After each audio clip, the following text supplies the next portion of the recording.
الحمد لله الذي هدانا لهذا وما كنا لنهتدي لولا أن هدانا الله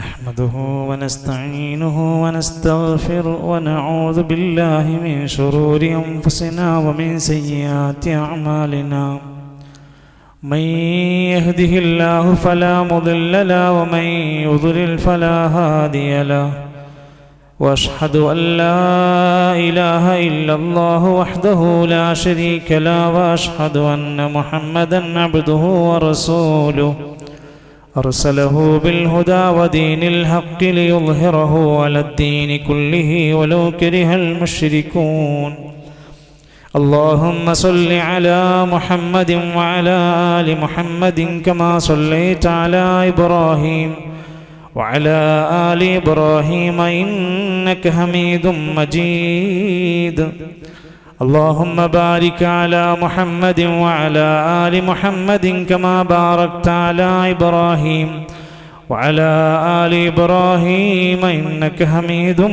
مجيد أما بعد فإن خير الكلام كلام الله وخير الهدي هدي محمد صلى الله عليه وسلم وشر الأمور محدثاتها وكل محدثة بدعة وكل بدعة ضلالة وكل ضلالة في النار أيها الإخوة والأخوات أوصيكم وإياي أولا بتقوى الله يا أيها الذين آمنوا اتقوا الله حق تقاته ولا تموتن إلا وأنتم مسلمون أعوذ بالله السميع العليم من الشيطان الرجيم إنما أمرت أن أعبد رب هذه البلدة الذي حرمها وله كل شيء وأمرت أن أكون من المسلمين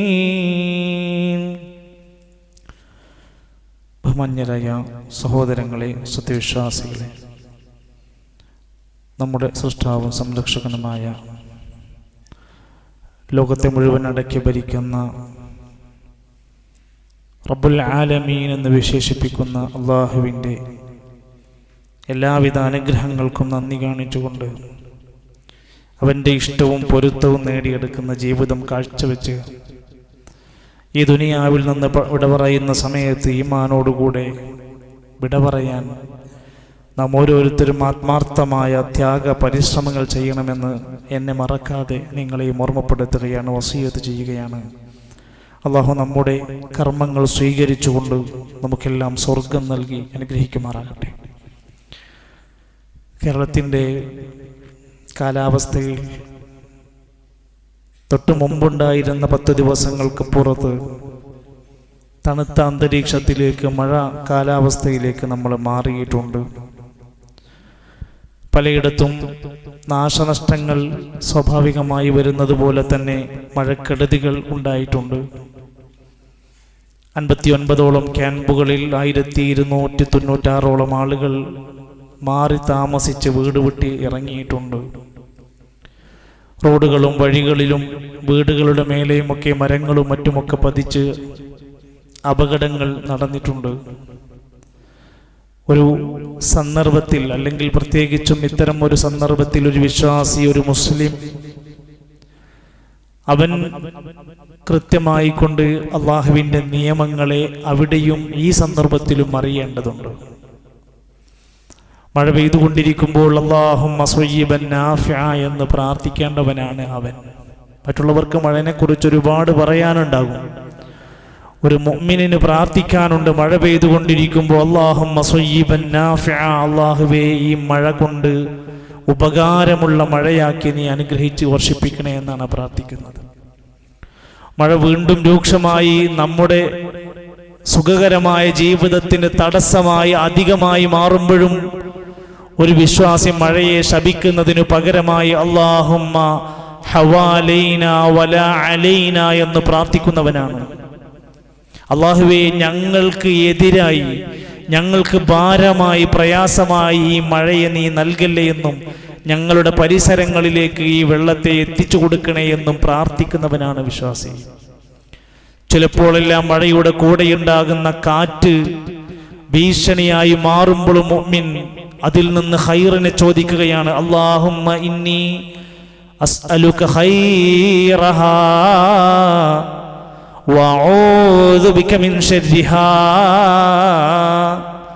അല്ലാഹുവേ, ഈ കാറ്റിനെ അയച്ചതിലുള്ള എല്ലാ ഖൈറും ഞാൻ നിന്നോട് ചോദിക്കുകയാണ്. ഈ കാറ്റിലൂടെ ഉണ്ടാകുന്ന എല്ലാവിധ ശർറിൽ നിന്ന് കാവൽ ചോദിക്കുകയാണ്. എല്ലാവരും പ്രാർത്ഥിക്കണം അങ്ങനെ. അതേ സമയത്ത് മഴയിങ്ങനെ പെരുകുമ്പോഴും കിണറുകളും കുളങ്ങളും ഒക്കെ നിറഞ്ഞു നിൽക്കുമ്പോഴും നമ്മൾ ഒരു വളണ്ടിയറായി മാറി നിൽക്കേണ്ടവരാണ്. അവിടെ നടക്കുന്ന പ്രയാസങ്ങളിൽ അവിടുത്തെ ഉദ്യോഗസ്ഥരോടൊപ്പം നാട്ടിലെ ഒരു സന്നദ്ധ സേവകനായി നമ്മൾ മാറണം. മരം മുറിക്കേണ്ടിടത്ത് അവിടെ ഭക്ഷണം എത്തിച്ചു കൊടുക്കേണ്ട സ്ഥലമാണെങ്കിൽ വീടുകളിൽ നിന്ന് ആളുകളെ മാറ്റിപ്പാർപ്പിക്കേണ്ടതുണ്ടെങ്കിൽ എന്താണോ എന്നെ കൊണ്ട് ചെയ്യാൻ പറ്റുന്നതെങ്കിൽ ഒരു നോക്കുകാരനായി മാറാറ് ഒരു സന്നദ്ധ സേവകനായി നമ്മൾ മാറേണ്ടവരാണ്. അതോടൊപ്പം തന്നെ ദുരന്തങ്ങൾ വിളിച്ചു വരുത്തുന്ന അപകടക്കാരായി നമ്മൾ മാറരുത്. ഇപ്പോൾ ടൂറ് പോകേണ്ട സമയമല്ല. ഇപ്പോൾ മഴക്കാല വൈബുകൾ തേടി നടക്കേണ്ടുന്ന ഒരു ചെറിയ റീൽസിനു വേണ്ടിയിട്ട് അപകടങ്ങൾ വിളിച്ചു വരുത്തുന്നവരായി നമ്മൾ മാറരുത്. ഇപ്പോൾ മീൻ പിടിക്കാൻ പറ്റിയ ഒരു നല്ല കാലാവസ്ഥയല്ല. എത്രയെത്ര മക്കളുടെ ജീവനുകളാണ് ഇക്കഴിഞ്ഞ ദിവസങ്ങളിലൂടെ മുതിർന്നവരുടെ അപകടങ്ങൾ വിളിച്ചു വരുത്തിയിട്ടുണ്ട്.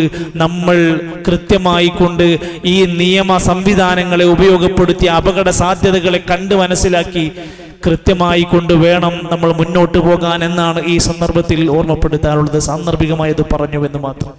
കഴിഞ്ഞ ഖുതുബകളിലൂടെ നമ്മൾ ഹജ്ജിന്റെയും ബലികർമ്മത്തിന്റെയും ഒക്കെ കാര്യങ്ങളെ എങ്ങനെ സൂചിപ്പിച്ചു വരുന്ന കൂട്ടത്തിൽ മക്കയിലാണ് ഈ പറഞ്ഞ ചരിത്രങ്ങൾക്കെല്ലാമുള്ള ഒരു വലിയ പങ്ക് വഹിക്കുന്നത്.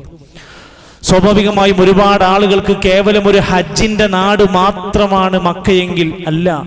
ഇസ്ലാമിക ചരിത്രത്തിലെ അതുല്യമായ ഒട്ടനേകം സംഭവങ്ങൾക്ക് നേർസാക്ഷ്യം വഹിച്ച മണ്ണാണ് ഈ മക്ക എന്നറിയപ്പെടുന്ന നഗരി. ഒരുപക്ഷെ ജനലക്ഷങ്ങൾ അവിടേക്ക് ഹജ്ജിന് വേണ്ടി പോവുകയാണ്. അവിടെയെല്ലാം ഇബ്രാഹിം നബി അലൈഹിസ്സലാമിന്റെയും കുടുംബത്തിന്റെയും ചരിത്ര പശ്ചാത്തലങ്ങളുണ്ട്. ഒരുപാട് അമ്പിയാക്കന്മാരുടെ പാദസ്പർശമേറ്റ മണ്ണാണ് അവിടെ.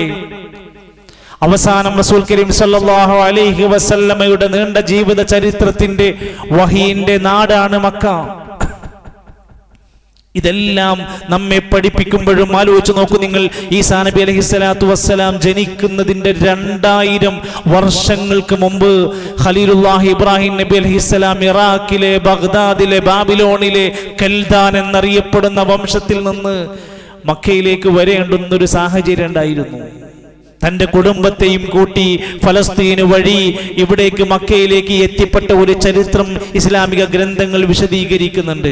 കഅബാലയത്തിന്റെ അസ്ഥിവാരം ഇട്ടത് മുൻപ് ഒരുപാട് ചരിത്രങ്ങൾക്ക് മുമ്പാണെങ്കിൽ അതിന്റെ പണികളെല്ലാം ചെയ്ത് പൂർത്തീകരിച്ചൊരു പൂർണ്ണമായ അവസ്ഥയിലേക്ക് എത്തിച്ചത് ഇബ്രാഹിം നബി അലൈഹിസ്സലാമും മകൻ ഇസ്മായിൽ നബി അലൈഹിസ്സലാമാണെന്ന് ഖുർആൻ പറഞ്ഞല്ലോ. വഇദ് യർഫഉ ഇബ്രാഹീമുൽ ഖവാഇദ മിനൽ ബൈതി വഇസ്മാഈൽ വഇദ് യർഫഉ ഇബ്രാഹീമുൽ ഖവാഇദ. ആ ഭവനത്തിന്റെ ഖവായിദകൾ അടിത്തറകളെല്ലാം ഇബ്രാഹിം നബി അലൈഹിസ്സലാം ഉയർത്തിക്കെട്ടിയപ്പോൾ മിനൽ ബൈത്തി ആ ഭവനത്തിൽ നിന്ന് വഇസ്മാഈലു ഇസ്മാഈലും ഇബ്രാഹിം നബി അലൈഹിസ്സലാം മേൽനോട്ടം വഹിക്കുന്നു. സഹായിയായിക്കൊണ്ട് ഇസ്മായിൽ നബി അലൈഹിസ്സലാം ഉണ്ട്. ആ കഅബാലയത്തിലേക്ക് ലക്ഷ്യം വെച്ചുകൊണ്ടാണ് ഓരോ ഹാജിമാരും പുറപ്പെടുന്നത്. നമ്മുടെ എല്ലാവരുടെയും നമസ്കാരം നമ്മൾ അങ്ങോട്ട് തിരിഞ്ഞാണ് നമസ്കരിച്ചു കൊണ്ടിരിക്കുന്നത്. കഅബക്കും കിബിലക്കും എത്ര പ്രാധാന്യമുണ്ട്. മരിച്ചാൽ പോലും കിടത്തുന്നത് ആ കിബിലക്ക് അഭിമുഖമായി കൊണ്ടാണ്. അതുകൊണ്ട് ജീവിതകാലത്തും മരിച്ചാലും നമുക്ക് കഅബാലയവുമായുള്ള ബന്ധമാണ് നമ്മളെ സൂചിപ്പിക്കുന്നത്. അള്ളാഹുവിന്റെ കൽപ്പന പ്രകാരമാണല്ലോ ഹാജറ ബീവിയെ, സ്വന്തം ഭാര്യയെ, മക്കളില്ലാതെ വിഷമിച്ചിരുന്ന ഇബ്രാഹിം നബി അലൈഹിസ്സലാമിന് ഒരു കുഞ്ഞു ചെറിയ പൈതലിന് കിട്ടിയപ്പോഴാണ് കൽപ്പന വരുന്നത്. വിജനമായ ആരുമില്ലാത്ത ഒരു പ്രദേശത്ത് തന്റെ ഭാര്യനെയും കുട്ടിയെയും കൊണ്ടുപോയാക്കണം. നമുക്കിതൊക്കെ വെറും ചരിത്രം മാത്രമാണ്. നമുക്കൊരു ത്യാഗമില്ല, നമുക്കൊരു പ്രയാസമില്ല. നമുക്ക് നമ്മുടെ ഭാര്യയും കുട്ടികളും കുടുംബവുമായി സുഖമായി ജീവിച്ചു കൊണ്ടിരിക്കുക. കുടുംബത്തിനകത്ത് യാതൊരു ഇസ്ലാമീകരണം നമ്മൾ ചിന്തിക്കുന്നില്ല. അള്ളാഹിന്റെ കൽപ്പനകൾ നമ്മൾ മാനിക്കുന്നില്ല. അള്ളാഹുവിന്റെ പ്രവാചകർ പഠിപ്പിച്ച വീടിനകത്ത് കുടുംബത്തിനകത്തുള്ള ഇസ്ലാമിക വൽക്കരണത്തെ കുറിച്ച് നമ്മൾ ചിന്തിക്കുന്ന പോലുമില്ല.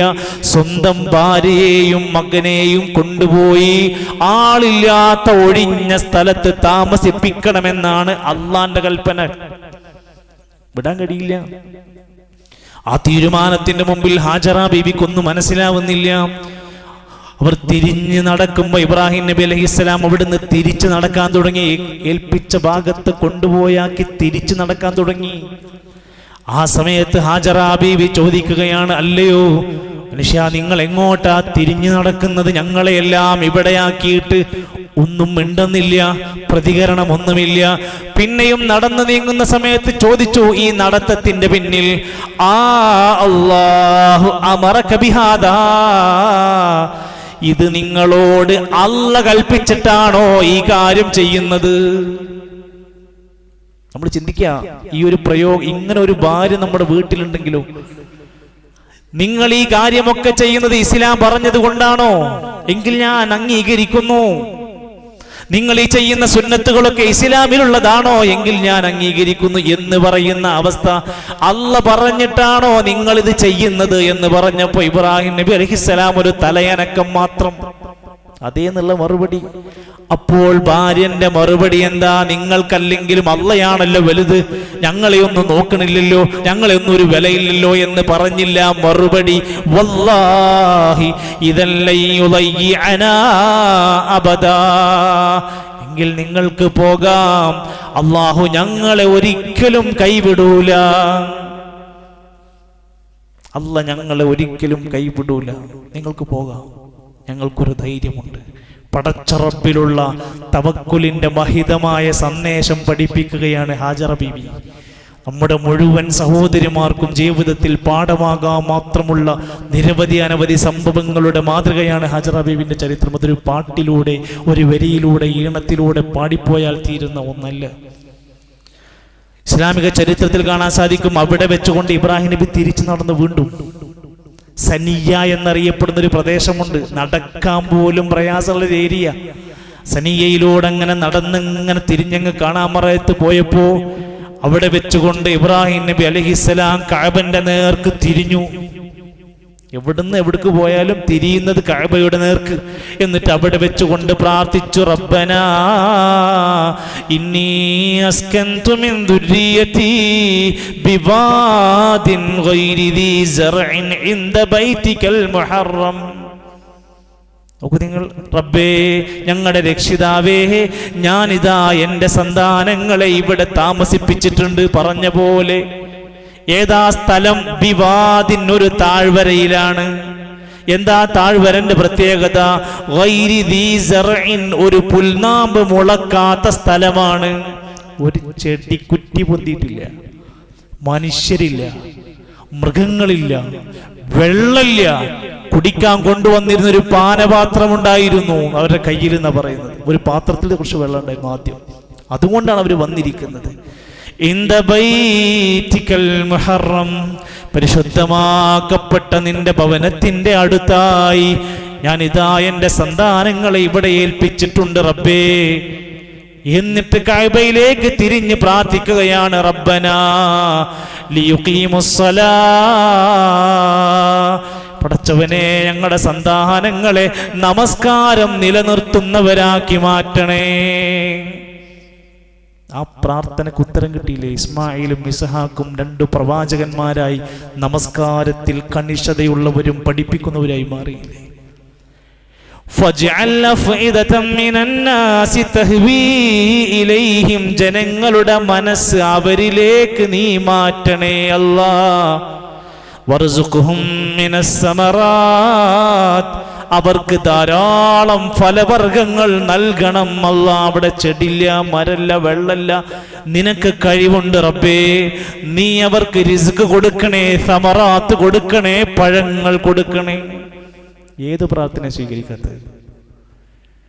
റബ്ബി ജഅൽ ഹാദാ ബലദൻ ആമിന, റബ്ബേ ഈ രാജ്യത്തെ നിർഭയ രാജ്യമാക്കി മാറ്റണേ.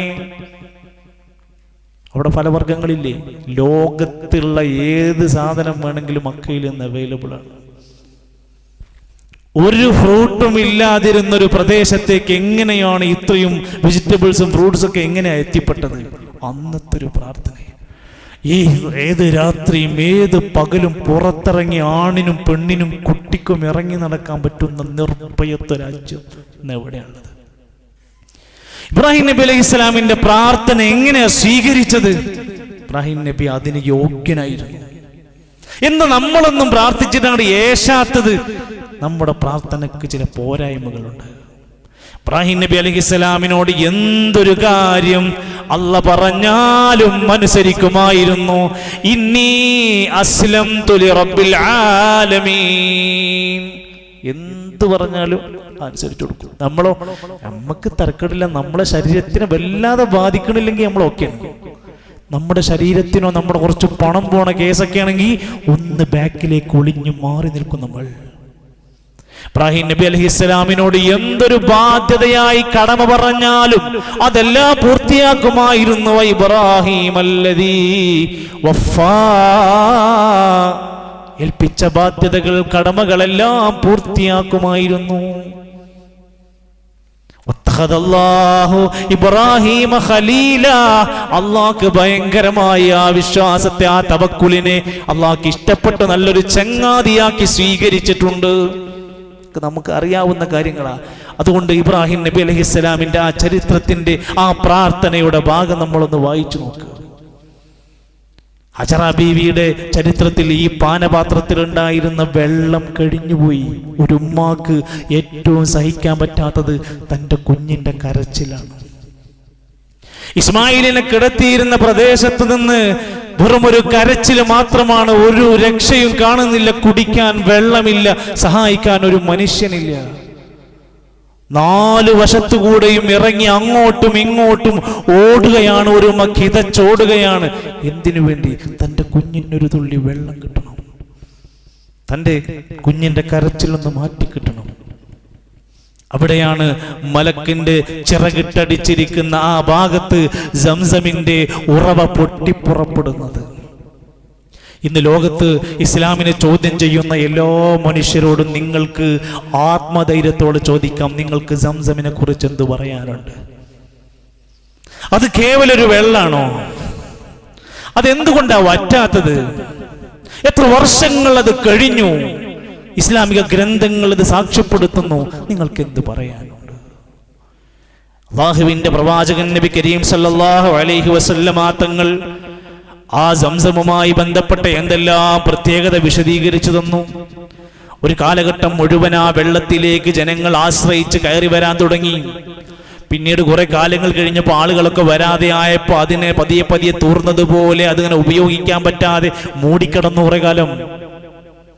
പിന്നീട് ചരിത്രം പറയാണ്, സീറകളിൽ ചരിത്രം എന്ന് കാണാൻ സാധിക്കും, അബ്ദുൽ മുത്തലിബിന്റെ കാലം വന്നപ്പോ അദ്ദേഹമാണ് പിന്നീട് സംസം വീണ്ടും ഒന്നിങ്ങനെ കുഴിച്ചു വൃത്തിയാക്കി ഒന്ന് സൈഡൊക്കെ ഒന്ന് കെട്ടി ഒതുക്കി ലെവലാക്കി.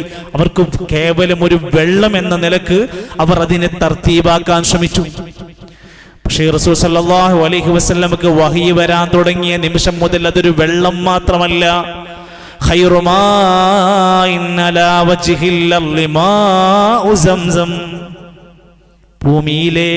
ഭൂമിയിലെ വെള്ളങ്ങളുടെ കൂട്ടത്തിലെ ഏറ്റവും ഖൈറായ ശ്രേഷ്ഠമായ വെള്ളം അതാണ്. ഏറ്റവും നല്ല വെള്ളം അതാണ്.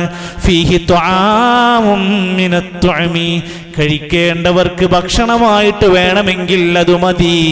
വശിഫാഉം മിനസ് സുഖ്മി, രോഗികളാണെങ്കിൽ രോഗം മാറാൻ മാത്രമുള്ള ഔഷധമായും നിങ്ങൾക്ക് ആ സംസമുണ്ട്.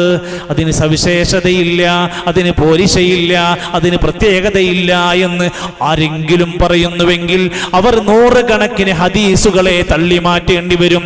അവർ ഇസ്ലാമിന്റെ വഹീനോടുള്ള പുച്ഛം അവരുടെ നെഞ്ചിനകത്ത് കയറ്റി വെക്കേണ്ടി വരും. മാഉ സംസം ലിമാ ശുരിബ അലൈഹി, എന്തൊരു കാര്യത്തിനു വേണ്ടിയാണോ സംസം കുടിക്കുന്നത്, ശിഫക്ക് വേണ്ടിയാണോ അത് കിട്ടും. അത് ദാഹം മാറാനാണോ അത് ലഭിക്കും, ഭക്ഷണമായിട്ടാണോ അത് ലഭിക്കും. അങ്ങനെ അതിന്റെ പോരിശയായി രേഖപ്പെടുത്തുകയാണ്.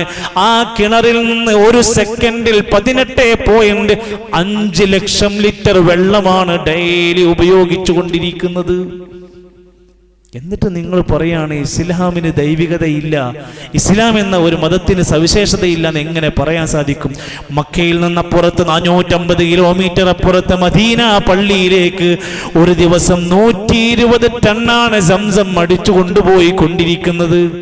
ലോകത്തിന്റെ വിവിധ രാജ്യങ്ങളിലേക്കത് ഇന്നും കൊടുത്തുകൊണ്ടിരിക്കെ വറ്റാത്ത ഈ നീരുറവ ലോക ചരിത്രത്തിൽ, മക്കയുടെ ചരിത്രത്തിൽ ഇന്നുമുണ്ടല്ലോ. നമുക്ക് ബോധ്യം വേണം. അപ്പോഴേ നമുക്ക് ഒരാളോട് പറഞ്ഞു കൊടുക്കാൻ കഴിയുള്ളൂ. സഫയും മർവയും കാണുമ്പോൾ 2 മലകൾ മാത്രാണ്. പക്ഷെ ഖുർആൻ പറഞ്ഞു, അല്ല, ഇന്ന സഫാ വൽ മർവത മിൻ ശആഇരില്ലാഹ്, അല്ലാഹുവിന്റെ 2 ചിഹ്നങ്ങളാണ് സഫയും മർവയും. സഫന്റെയും മർവന്റെയും മേലെയുള്ള പ്രാർത്ഥനയ്ക്ക് ഉത്തരം കിട്ടുമെന്ന ഹദീസ് ഉണ്ടല്ലോ. പ്രാർത്ഥനയ്ക്ക് ഉത്തരം കിട്ടുന്ന 2 മലകളാണ്. അവിടെ വെച്ചുകൊണ്ട് ഹാജിമാര് കഅബാലയത്തിലേക്ക് തിരിഞ്ഞ് കൈകൾ ഉയർത്തി പ്രാർത്ഥിക്കണമെന്നുള്ള റിപ്പോർട്ടുകൾ അതിനിടയിലുണ്ടല്ലോ. ആ സഫാ കുന്നിന്റെ മുകളിലേക്കാണ് റസൂൽ സല്ലല്ലാഹു അലൈഹി വസല്ലം തന്റെ പ്രിയപ്പെട്ട കുടുംബക്കാരെ മുഴുവൻ വിളിച്ചു വരുത്തുകയാണ്. എന്തിനാ? നിങ്ങൾ വഅൻദിർ അശീറതകൽ അഖറബീൻ, കുടുംബക്കാരെ മുഴുവൻ വിളിച്ച് താക്കീത് കൊടുക്കാൻ പറഞ്ഞു. അപ്പൊ വിളിക്കാൻ കുറച്ച് ഉയരം കൂടിയ സ്ഥലം എന്ന നിലക്ക് സഫന്റെ മുകളിൽ നബി തങ്ങൾ കയറി നിന്നു. എന്നിട്ട് അവരോട് കുറച്ച് കാര്യങ്ങളൊക്കെ പറഞ്ഞു. അള്ളാഹുവിനെ ആരാധിക്കേണ്ടതിന്റെ മഹത്വത്തെ കുറിച്ച് ബോധ്യപ്പെടുത്തി കൊടുത്തു. അവിടെ നിന്നാണ് തന്റെ കുടുംബത്തിൽ നിന്ന് ആദ്യത്തെ അപശബ്ദം പൊക്കി പുറപ്പെട്ടു. തബ്ബൻ ലക യാ മുഹമ്മദ്. അബൂലഹബ് കൈകൾ ഉയർത്തി പറഞ്ഞു, ഇമ്മാതിരി സംസാരം വേണ്ട, താങ്കൾക്ക് ക്ഷാപമുണ്ടാകട്ടെ, നശിക്കട്ടെ, തുലയട്ടെ എന്ന് പ്രാർത്ഥിച്ചു അബൂലഹബ്. പക്ഷെ ഖുർആനിൽ ആയത്തിറങ്ങി തിരിച്ചടിച്ചു, തബ്ബത് യദാ അബീ ലഹബിൻ വതബ്ബ്. അബൂലഹബിന്റെ 2 കരങ്ങളും നശിക്കട്ടെ. അബൂലഹബിന്റെ മരണമൊക്കെ ഒന്ന് വായിക്കണം നമ്മൾ. ചീഞ്ഞു നാറിയ മൃതശരീരത്തിന്റെ അവസ്ഥ ഒന്ന് വായിച്ചു നോക്ക് നിങ്ങൾ. ശാപം ലഭിക്കുക, ശപിക്കണം. ഇന്നും ഖുർആൻ പാരായണം ചെയ്യുന്നവരൊക്കെ ആ പ്രയോഗം അതുപോലെ പ്രയോഗിച്ചു കൊണ്ടിരിക്കുക. സഫക്കും മറുവക്കും ഒരുപാട് ചരിത്രം പറയാനുണ്ട് എന്നാ പറഞ്ഞത്. മക്കയിലെ ജീവിത കാലഘട്ടത്തിലൂടെ 13 കൊല്ലക്കാലം നബിതങ്ങൾ ജീവിച്ച വഹി മുഴുവൻ ലഭിച്ചതാം ആ 13 കൊല്ലം മക്കയുടെ മണ്ണിലായിരുന്നുവല്ലോ. മസ്ജിദുൽ ഹറം എന്ന ലോകത്തെ ഏറ്റവും ഒന്നാമത്തെ പ്രതിഫലത്തിന്റെ കാര്യത്തിൽ മഹത്വം നിറഞ്ഞ മസ്ജിദുൽ ഹറം ആ മക്കയിലാണല്ലോ. അവിടുന്ന് നബിതങ്ങൾക്ക് മദീനയിലേക്ക് ഹിജറ പോകേണ്ടി വന്നു. ചരിത്രം വിശദീകരിക്കുകയാണ്. നബിതങ്ങൾ കരഞ്ഞുകൊണ്ട്, തേങ്ങി ഒലിച്ചുകൊണ്ടാണ് മക്കയിൽ നിന്ന് വിട പറഞ്ഞു പോകുന്നത്. നമ്മൾക്ക് വീട് വിട്ടിറങ്ങേണ്ടി വന്നിട്ടുണ്ടോ? നമുക്ക് ശരീരത്തിൽ മുറിവുണ്ടായിട്ടുണ്ടോ? ഗസയിലും ഫലസ്തീനിന്റെ പരിസരങ്ങളിലും ഒക്കെ നോക്കൂ നിങ്ങൾ. ഞങ്ങൾ മുസ്ലിങ്ങളാണെന്ന് പ്രഖ്യാപിച്ചതിന്റെ പേരിൽ ദുരന്ത കൊയ്ത്താണ് ഇവിടെ നടന്നുകൊണ്ടിരിക്കുന്നത്. നമുക്ക് കേവലം അതൊക്കെ വീഡിയോകളും ചിത്രങ്ങളും വാർത്തകളും മാത്രമാണ്. സഹോദരങ്ങളെ, നമ്മളൊക്കെ ആലോചിച്ച് നോക്കൂ നിങ്ങൾ. മക്കയുടെ സ്വന്തം ജന്മഭൂമി, സ്വന്തം കുടുംബം, നാട്, തറവാട് എല്ലാമുള്ള നാട്ടിൽ നിന്ന്, മക്കയിൽ നിന്ന് നബിക്ക് പടിയിറങ്ങി മദീനയിലേക്ക് പോകേണ്ട അവസ്ഥ വന്നപ്പോൾ പറയാ, വല്ലാഹി ഇന്നകിൽ ഖൈറു അർദില്ലാ, ഈ ഭൂമിയിലെ ഏറ്റവും ഉത്തമമായ സ്ഥലം മക്ക നീയാണ്. വഹബ്ബു അർദില്ലാ ഇലല്ലാഹ്, അല്ലാഹ്ക്ക് ഏറ്റവും ഇഷ്ടപ്പെട്ട മണ്ണ് മക്കയാണ്. വലൗലാ അന്നീ ഉഖ്രിജ്തു മിൻകി, ഈ നാട്ടുകാരി എന്നെ പുറത്താക്കിയില്ലായിരുന്നുവെങ്കിൽ മാ ഖറജ്തു, ഞാൻ ഇവിടുന്ന് പോകൂലായിരുന്നു. എനിക്ക് ഇഷ്ടമല്ല ഇവിടുന്ന് പോകാൻ, ഞാൻ ഇവിടുന്ന് പുറത്തു പോകില്ലായിരുന്നു. ഈ നാട്ടുകാർ എന്നോട് ചെയ്ത ക്രൂരതയില്ലായിരുന്നുവെങ്കിൽ. പക്ഷെ ഖുർആൻ പറയാ, അത് കേവലം കുറച്ചു നാളുകൾ കൊണ്ടുണ്ടായതല്ല. ഭൂമിയുടെ തുടക്ക കാലഘട്ടം മുതൽ തന്നെ മക്കൾക്കും അതിന്റെ കഅബയുടേതായ അസ്തിത്വത്തിനുമൊക്കെ ഒരു പ്രാധാന്യമുണ്ട്. സൂറത്തുൻ നംലിൽ കാണാം, ഇന്നമാ ഉമിർതു, തീർച്ചയായും എന്നോട് കൽപ്പിക്കപ്പെട്ടിട്ടുള്ളത് അന്നഅബുദ റബ്ബ ഹാദിഹിൽ ബൽദ, ഈ രാജ്യത്തിന്റെ റബ്ബായ അല്ലാഹനെ ആരാധിക്കാനാ പറഞ്ഞിരിക്കുന്നത്. ആ രാജ്യം എന്നുണ്ടോ അന്ന് മുതൽ. അല്ലദീ ഹറമഹാ, രാജ്യത്തെ അവനാണ് ഹറമ പവിത്രമാക്കിയത്, അവനാണല്ലോ. വലഹു കുല്ലു ശൈ, അവനാണ് എല്ലാ വസ്തുക്കളും ഉള്ളത്, അല്ലാഹുവിന്റെയാണ്. വഉമിർതു, ഞാൻ കൽപ്പിക്കപ്പെട്ടിരിക്കുന്നു അന്നകൂന മിനൽ മുസ്ലിമീൻ, മുസ്ലിമീങ്ങളിൽ പെടണം. ആ കഅബാലയത്തിന്റെ റബ്ബിനെ ആരാധിക്കണം, ആ മക്കയുടെ റബ്ബിനെ ആരാധിക്കണം എന്ന കൽപ്പന എനിക്ക് കിട്ടിയിട്ടുണ്ട്. അതിന്റെ വിവിധങ്ങളായ പേരുകൾ കാണുന്നിടത്ത് കാണാൻ സാധിക്കും. ഉമ്മുൽ ഖുറ എന്ന പേര് മക്കക്കുണ്ട്, ബക്ക എന്ന പേരുണ്ട്, ഖുറ എന്ന പേര് വിളിച്ചിട്ടുണ്ട്, ബലദൻ ആമിൻ, 8-10 വിശേഷണങ്ങൾ ആ രാജ്യത്തിന്റെ സവിശേഷത കൊടുത്തിട്ടുണ്ട്. സഹോദരങ്ങളെ, അതുകൊണ്ട് നമ്മുടെ മനസ്സിൽ മക്കയോടും അതിന്റെ ചരിത്രത്തിനോടും ഒരു ബഹുമാനം, കഅബയോടും സംസമിനോടും ഒരു പവിത്രതയും അതിന്റെ പരിശുദ്ധി, മസ്ജിദുൽ ഹറമിനോട് അതിൻ്റെതായ ഒരു വില കൂട്ടിക്കാണിക്കുന്ന ഒരു ചിന്താഗതി, അവിടേക്ക് എത്തിപ്പെടണമെന്നൊരു മനസ്സിന്റെ മോഹം, ഹജ്ജായും ഉംറയായും നടന്നുകൊണ്ടിരിക്കുന്ന കർമ്മങ്ങളിൽ നമ്മുടെ ഒരു പങ്കാളിത്തം, അങ്ങനെയെല്ലാം നമ്മൾ ആ ചരിത്രത്തിന്റെ ഭാഗങ്ങളെ വിലയിരുത്താനും പഠിക്കാനും പടച്ച റബ്ബ് ഏറ്റവും ഇഷ്ടപ്പെട്ട സ്ഥലങ്ങളെ ഇഷ്ടപ്പെടാനും ഒക്കെ നമുക്ക് കഴിയേണ്ടതുണ്ട്. അല്ലാഹു നമുക്ക് ഏറ്റവും വേഗത്തിലും ഏറ്റവും സൗകര്യത്തിലും പടച്ച റബ്ബിന്റെ നന്മകളിലേക്ക് മുന്നോട്ട് പോകാനുള്ള ആഫിയത്ത് നമുക്ക് പ്രദാനം ചെയ്യുമാറാകട്ടെ.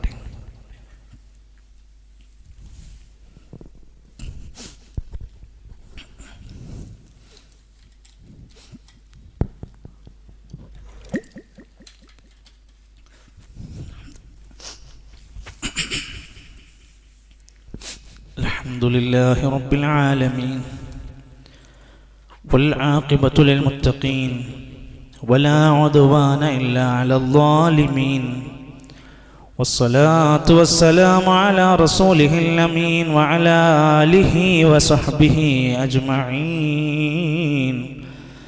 അമ്മാ ബഅദ് ഫത്തഖുല്ലാഹ ഇബാദല്ലാഹി ഊസികും വഇയ്യായ സാനിയൻ ബിതഖ്വല്ലാഹ്. ഒരിക്കൽ കൂടി അള്ളാഹുവിൻ്റെ നിയമനിർദ്ദേശങ്ങൾ പാലിച്ചു ജീവിതത്തെ തഖ്വയിൽ അധിഷ്ഠിതമാക്കി മുന്നോട്ട് കൊണ്ടുപോകാൻ ശ്രമിക്കണേ എന്ന് എന്നെയും നിങ്ങളെ ഓർമ്മപ്പെടുത്തുകയാണ്. അള്ളാഹു നമ്മെ അനുഗ്രഹിക്കുമാറാകട്ടെ. ചില സ്ഥലങ്ങൾക്ക് പ്രത്യേകത കൽപ്പിച്ച പോലെ ചില സമയങ്ങൾക്ക് അള്ളാഹു പ്രത്യേകത കൽപ്പിച്ചിട്ടുണ്ട്. മഹാരഥന്മാരായ ഉലമാക്കന്മാർ പറയുന്നു, 3 പത്തുകൾക്ക് സവിശേഷതകളുണ്ട്. ഒന്ന്, റമദാനിലെ അവസാനത്തെ 10 രാത്രികൾ. 2, മുഹറമിൻ്റെ 1 മുതൽ 10 വരെയുള്ള ദിവസങ്ങൾ. 3, ദുൽഹിജ്ജയിലെ 1 മുതൽ 10 വരെയുള്ള പകൽ സമയങ്ങൾ പ്രത്യേകിച്ചു. അൽഹംദുലില്ലാഹ്, പടച്ച റബ്ബിന്റെ മഹത്തായ തൗഫീഖ് കൊണ്ട് നമ്മൾ ഇന്ന് ആ ശ്രേഷ്ഠമായ ദിനങ്ങളിലാണ്, അതിൻ്റെ ഒരു വെള്ളിയാഴ്ചയിലാണ് നാം ഉള്ളത്. പരമാവധി പാപങ്ങളിൽ നിന്ന്, തെറ്റുകളിൽ നിന്ന്, ചെറുതുപോലും നിസ്സാരമെന്ന് പറയാവുന്ന തിന്മകളിൽ നിന്ന് നാവുകൊണ്ട്, കണ്ണുകൊണ്ട്, കൈകൊണ്ട് എന്തെല്ലാം സംഭവിക്കുന്നുവെങ്കിൽ അത്രമാത്രം ഒഴിഞ്ഞു മാറി നിൽക്കേണ്ടുന്ന പരിശുദ്ധമാക്കപ്പെട്ട മാസങ്ങളുടെ കൂട്ടത്തിൽ ദുൽഹിജ്ജയിലാണ് നാം ഉള്ളത്. വിശുദ്ധ ഖുർആൻ സത്യം ചെയ്തു പറഞ്ഞ വൽ ഫജ്ർ വലയാലിൻ അശ്ർ വശഫഇ വൽ വത്ർ, 10 രാത്രികൾ എന്ന് വിശേഷിപ്പിച്ച കൂട്ടത്തിൽ മഹാരഥന്മാരായ പണ്ഡിതന്മാർ ഇബ്നു അബ്ബാസ് റളിയല്ലാഹു അൻഹു പോലുള്ള ആൾക്കാർ പറയാറുണ്ട്, ആ 10 രാത്രി എന്ന് ഉദ്ദേശിക്കുന്ന 10 ദിവസങ്ങളാണ്. അത് ദുൽഹിജ്ജയിലെ ആദ്യത്തെ 10 ദിനങ്ങളാണ്. അല്ലാഹ് സത്യം ചെയ്ത് പറയുന്ന ദിനങ്ങൾ. അഫ്ളലു അയ്യാമിൽ, അല്ലാഹുവിന്റെ അടുത്ത് ഏറ്റവും ശ്രേഷ്ഠമായ പകലുകൾ ഏതാന്ന് ചോദിച്ചാൽ അതിന്റെ മറുപടി ഹദീസിൽ പറഞ്ഞത് ദുൽഹിജ്ജയിലെ ആദ്യത്തെ 10 പകലുകളാണ്. എന്താ ചെയ്യേണ്ടത്? എല്ലാ നന്മകളുമായി മുന്നോട്ട്. നോമ്പെടുക്കാൻ കഴിയുന്നവർക്ക് നോമ്പെടുക്കാം. അതിനോളം വിശേഷമായ ഒരു നന്മ ഏതാ ഉള്ളത്? സ്വതക്കയുണ്ടാവണം, തസ്ബീഹുകൾ ഉണ്ടാവണം, തഹ്ലീൽ, തഹ്മീദ്, തക്ബീറുകൾ ഉണ്ടാവണം. വിശുദ്ധ ഖുർആനിന്റെ പാരായണത്തിന് സാധ്യമാകുന്നവർ അത് ഉപയോഗപ്പെടുത്തണം. പ്രത്യേകമായി ഇന്ന സൂറത്താണെന്നോ ഇന്ന ആയത്തൊന്നും പ്രഖ്യാപിക്കപ്പെട്ടിട്ടില്ല. പല അത്തരത്തിലുള്ള മെസ്സേജുകളൊക്കെ നമുക്ക് വന്നുകൊണ്ടിരിക്കും. ആളുകൾ പലതും ഈ സമയം വെച്ച് ഉപയോഗപ്പെടുത്തിക്കൊണ്ടിരിക്കും. ഏത് സൂറത്തുമാകാം. ഫജ്ർ പോലും, വൽ ഫജ്ർ എന്ന സൂറത്ത് പോലും എല്ലാ ദിവസവും ഇത്ര തവണ പാരായണം ചെയ്യുക എന്നൊക്കെ സ്റ്റാറ്റസ് മെസ്സേജുകളൊക്കെ നമ്മളിങ്ങനെ കാണാറുണ്ട്. ഹദീസുകളിൽ അത്തരം പ്രയോഗങ്ങളില്ല. വിശുദ്ധ ഖുർആനിന്റെ പാരായണം ഉണ്ടാകണം. സുന്നത്ത് നമസ്കാരങ്ങൾ അധികരിപ്പിക്കണം. ജമാഅത്ത് നമസ്കാരങ്ങൾ മുടക്കാതെ ശ്രദ്ധിക്കണം. അങ്ങനെ ധാരാളം നന്മകളുമായി റബ്ബിലേക്ക് മടങ്ങാൻ ഫസ്തബിഖുൽ ഖൈറാത്ത്, നന്മകളിലേക്ക് മുന്നിട്ട് വരുന്ന ദിവസങ്ങളായി നമുക്കിതിനെ മാറ്റാൻ കഴിയണം. അഫ്ളലുൽ ജിഹാദി, ജിഹാദിനേക്കാൾ ശ്രേഷ്ഠമായി അവരെ പറഞ്ഞ ഹദീസുകൾ കാണാൻ സാധിക്കുകയാണ്. അതുകൊണ്ട് നമ്മുടെ ദിക്റുകളും പ്രാർത്ഥനകളും ഒക്കെ അധികരിപ്പിക്കാൻ ശ്രമിക്കുന്നതോടൊപ്പം തന്നെ ദുൽഹിജ്ജ 9 അറഫയുടെ ദിനം, ദുൽഹിജ്ജ 8 യൗമുത് തർവിയ, ഹാജിമാരുടെ ഹജ്ജ് ആരംഭിക്കുന്ന ദിവസമാണ്. ദുൽഹിജ്ജ 9 അറഫയുടെ ദിനമാണ്. യഥാ അറഫ എന്ന പ്രദേശം നമുക്കറിയാമല്ലോ, ലോക ചരിത്രത്തിലെ ഏറ്റവും കൂടുതൽ ഹാജിമാർ അല്ലെങ്കിൽ ആത്മീയമായ ജനങ്ങൾ ഒരുമിച്ച് കൂടുന്ന ഒരു മഹാസമ്മേളനമാണ് അറഫ ദിനം. ദുൽഹിജ്ജ 9-നാണ് അത് നടക്കുന്നത്. ഒരു ദിവസത്തിന്റെ ആ ഒരു പ്രഭാതം മുതൽ അസ്തമയം വരെ കുറച്ചു സമയമെങ്കിലും അവിടെ ഹജ്ജിന് വന്നവർ ചെലവഴിക്കണം. അൽ ഹജ്ജു അറഫ. അറഫയിൽ പങ്കെടുക്കാത്തവർക്ക് ഹജ്ജ് പോലും ലഭിക്കില്ലെന്നല്ലേ. അതുകൊണ്ടാണ് ആംബുലൻസുകളിലും മരണക്കിടക്കയിൽ വരെ ഹജിമാരെ അവിടെ കൊണ്ടുവന്ന് ആക്കാൻ വേണ്ടിയുള്ള പത്രപ്പാടിലായിരിക്കും അവിടുത്തെ നിയമപാലകരും മറ്റുമൊക്കെ. അള്ളാഹുവിന്റെ റസൂൽ സല്ലല്ലാഹു അലൈഹി വസല്ലം അറഫക്ക് കൊടുത്ത ഒരുപാട് സ്ഥാനങ്ങളുണ്ട്. കഅബ ആലയത്തിന്റെ അവിടെ നിന്ന് 18 കിലോമീറ്റർ ദൂരെയാണ് അറഫ. പെട്ടെന്നങ്ങ് ഓടിയെത്താവുന്നൊരു സ്ഥലമല്ല. എത്ര പ്രയാസപ്പെട്ട് വേണം അങ്ങോട്ടേക്ക് എത്താനെന്ന് ആലോചിച്ച് നോക്കൂ നിങ്ങൾ. അതേ സമയത്ത് തന്നെ നല്ല ശക്തമായ ചൂടിലാണ്. 3.5 ലക്ഷം ഹാജിമാർ അല്ലെങ്കിൽ ആളുകളെ പങ്കെടുപ്പിക്കാൻ പറ്റാവുന്ന ഒരു പള്ളി ഉണ്ട് അവിടെ. ആ ഒരു ദിവസം മാത്രമാണത് തുറന്ന് പ്രവർത്തിക്കുന്നത്. മസ്ജിദുൻ നമീറ എന്ന പള്ളി. ആ അറഫയുടെ പ്രത്യേകത വിശദീകരിച്ച ഹദീസിൽ കാണാം, ഏറ്റവും നല്ല ദുആ ഖൈറു ദുആഇ യൗമി അറഫ. ഇൻഷാ അല്ലാഹ് നമുക്കത് വെള്ളിയാഴ്ചയാണ്. മാസപ്പിറവിയുടെ അടിസ്ഥാനത്തിൽ നമുക്ക് വരുന്നത് അടുത്ത വെള്ളിയാഴ്ച ദുൽഹിജ്ജ 9 വെള്ളിയാഴ്ച ദിവസമാണ്. സുന്നത്ത് നോമ്പിന്റെ ദിവസമാണ്. ദുൽഹിജ്ജയിൽ ആദ്യത്തെ 10-ൽ പെടുന്ന ദിവസമാണ് എന്നെല്ലാം അറിഞ്ഞ് നമ്മൾ മാത്രമല്ല, നമ്മുടെ വീട്ടിലന്ന് നോമ്പുണ്ടാവണം. നമ്മുടെ വീട്ടുകാർക്കന്ന് യൗമ അറഫയുണ്ടാവണം. അതിന്റെ മര്യാദകളും ചുറ്റവട്ടങ്ങളും ഉണ്ടാവണം. 2 പെരുന്നാളിന്റെയും തലേ ദിവസങ്ങളിൽ നോമ്പെടുത്തുകൊണ്ടാണ് പെരുന്നാൾ ആഘോഷത്തിലേക്ക് നമ്മൾ പ്രവേശിക്കുന്നത്. കഴിഞ്ഞ ഒരു വർഷക്കാലത്തെ പാപങ്ങൾ പൊറുക്കപ്പെടുന്ന നോമ്പ് എന്ന് പ്രത്യേകമായി അറഫാ ദിനത്തെ കുറിച്ച് പഠിപ്പിച്ചു തന്നുവെങ്കിൽ നമുക്കത് കിട്ടണം. പ്രത്യേകിച്ചും ഈ ഒരു നല്ല തണുത്ത അന്തരീക്ഷത്തിൽ ഒരു ക്ഷീണവുമില്ലാതെ പൂർത്തിയാക്കാൻ പറ്റുന്ന ആ സുന്നത്ത് നോമ്പ് നമ്മളും നമ്മുടെ മക്കളും അതിലേക്ക് എത്തിപ്പെടാനുള്ള ഒരു ശ്രമം ഉണ്ടാകണമെന്നാണ് സൂചിപ്പിക്കാനുള്ളത്. അല്ലാഹു സുബ്ഹാനഹു വ തആല നമ്മുടെ സൽക്കർമ്മങ്ങൾ സ്വീകരിച്ച് പടച്ച റബ്ബിന്റെ ഏറ്റവും നല്ല കാരുണ്യത്തിന്റെ ലോകമായ സ്വർഗത്തിന്റെ അഹ്ലുകാരിൽ നമ്മയെല്ലാം പ്രവേശിപ്പിക്കുമാറാകട്ടെ. സഹോദരങ്ങളെ, നമ്മുടെ പല സഹോദരങ്ങൾ കഴിഞ്ഞ ദിവസങ്ങളിലായി മരണപ്പെട്ടു പോയി. ആദർശ സഹോദരൻ അബ്ദുൽ ലത്തീഫ് സാഹിബിൻ്റെ ഏറ്റവും അടുത്ത ബന്ധുവിൻ്റെ ഒരു 2 വയസ്സുള്ള മകൾ ദുബൈയിൽ വെച്ച് ഇന്ന് മരണപ്പെട്ട വിവരം നമ്മൾ അറിയുകയാണ്. ജുമാക്ക് ശേഷം ഖുസൈസിൽ വെച്ചുകൊണ്ടാണ് അവിടെ ജനാസ കർമ്മങ്ങൾ നടക്കുന്നത്. ആ കുടുംബത്തിന് അല്ലാഹു സുബ്ഹാനഹു വ തആല ക്ഷമയും ഈമാനും വമ്പിച്ച പ്രതിഫലവും നൽകുമാറാകട്ടെ. സഹോദരങ്ങൾ, നമ്മുടെ സുഹൃത്ത് ചെണ്ടയാട് പ്രദേശത്തെ കാരണവരായിരുന്ന ആദർശ രംഗത്ത് തൗഹീദ് രംഗത്തൊക്കെ നമ്മോടൊപ്പം പ്രവർത്തിച്ചിരുന്ന മുത്തുക്ക എന്ന അവിടുത്തെ ഒരു പ്രവർത്തകൻ മരണപ്പെട്ടു. അല്ലാഹു അദ്ദേഹത്തിന് മഗ്ഫിറത്തും മർഹമത്തും നൽകുമാറാകട്ടെ. നമ്മുടെ പ്രിയപ്പെട്ടവരായ ബന്ധുക്കൾ, സഹോദരങ്ങൾ, കുടുംബക്കാർ, ഈ നാളുകളിൽ നമ്മിൽ നിന്ന് വിട പറഞ്ഞു പോയവർ, അല്ലാഹുവേ നീ അവർക്കെല്ലാം മഗ്ഫിറത്തും മർഹമത്തും നൽകാനും റഹ്മാനേ. അല്ലാഹുവേ, രോഗികളായ ഞങ്ങളുടെ ഒരുപാട് സഹോദരങ്ങൾ ദുആ കൊണ്ട് വസിയത്ത് പറഞ്ഞവരുണ്ട്.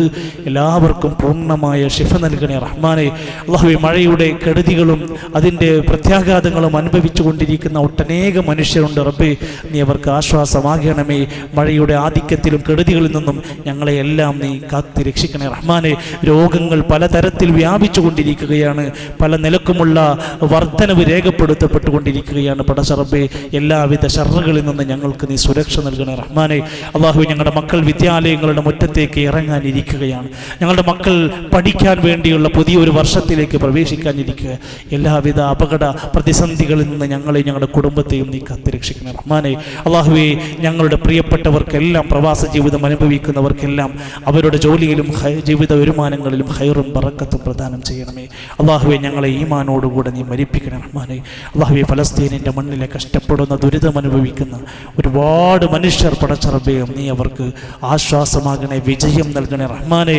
അല്ലാഹുവേ, ഇസ്ലാമിൻ്റെ ശത്രുക്കളെ നീ പരാജയപ്പെടുത്തണേ. അല്ലാഹുമ്മ ഗ്ഫിർ ലിൽ മുഅ്മിനീന വൽ മുഅ്മിനാത്ത് വൽ മുസ്ലിമീന വൽ മുസ്ലിമാത്ത് അൽഅഹ്യാഇ മിൻഹും വൽ അംവാത്ത്. അല്ലാഹുമ്മ അഇസ്സൽ ഇസ്ലാമ വൽ മുസ്ലിമീൻ വഅദില്ല الشرك والمشركين. اللهم دمر أعداءك وأعداء الدين من اليهود والنصارى. اللهم أغث بأهل فلسطين. اللهم أغث بأهل فلسطين.